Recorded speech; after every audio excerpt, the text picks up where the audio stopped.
Si l'on en croit une récente enquête, un enfant sur deux âgé de moins de 3 ans utilise régulièrement, très régulièrement même, un smartphone avec l'autorisation de ses parents. Pour certains, c'est presque une addiction qui peut être dangereuse. Comment préserver nos jeunes enfants? Réponse de Sylvie Pinatel et Yves Le Bacon. Hugo, on cherche? Hugo a 3 ans.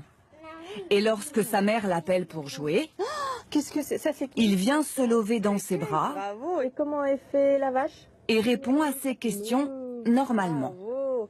Et comment il fait le cheval? Moi, j'ai du mal aussi à croire qu'il est comme ça aujourd'hui. Parce que c'était très différent il y a encore 6 mois, 1 an, c'était un autre enfant. Ah, il était caché, Hugo. Ces images ont 6 mois et ont été tournées dans le cabinet d'une psychomotricienne. Hugo était alors un enfant dans sa bulle, Le chocolat.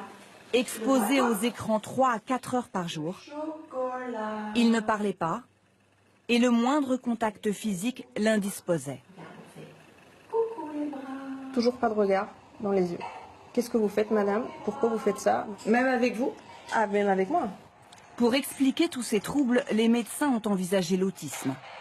Personne ne songe alors aux écrans. C'est pourtant la thèse défendue par le docteur Ducanda et un collectif de médecins qui, dans cette vidéo, alertent autorités et parents contre les effets d'une surexposition aux écrans.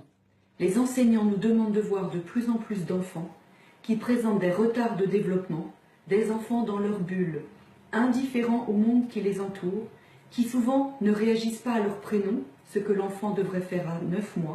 Et donc, au fur et à mesure que cette vidéo se déroule, je prends vraiment conscience qu'elle est en train de parler de mon fils. Et donc, on arrête les écrans. Je dis à mon mari, demain, c'est fini. 1 mois plus tard, la transformation est spectaculaire. Et lui, qui ne parlait pas, a appris 200 mots en 2 mois. C'est un gros cochon, ça. Ça, c'est quoi? Le cochon, papa. Et pour le docteur Ducanda, C'est impressionnant. cela ne fait aucun doute.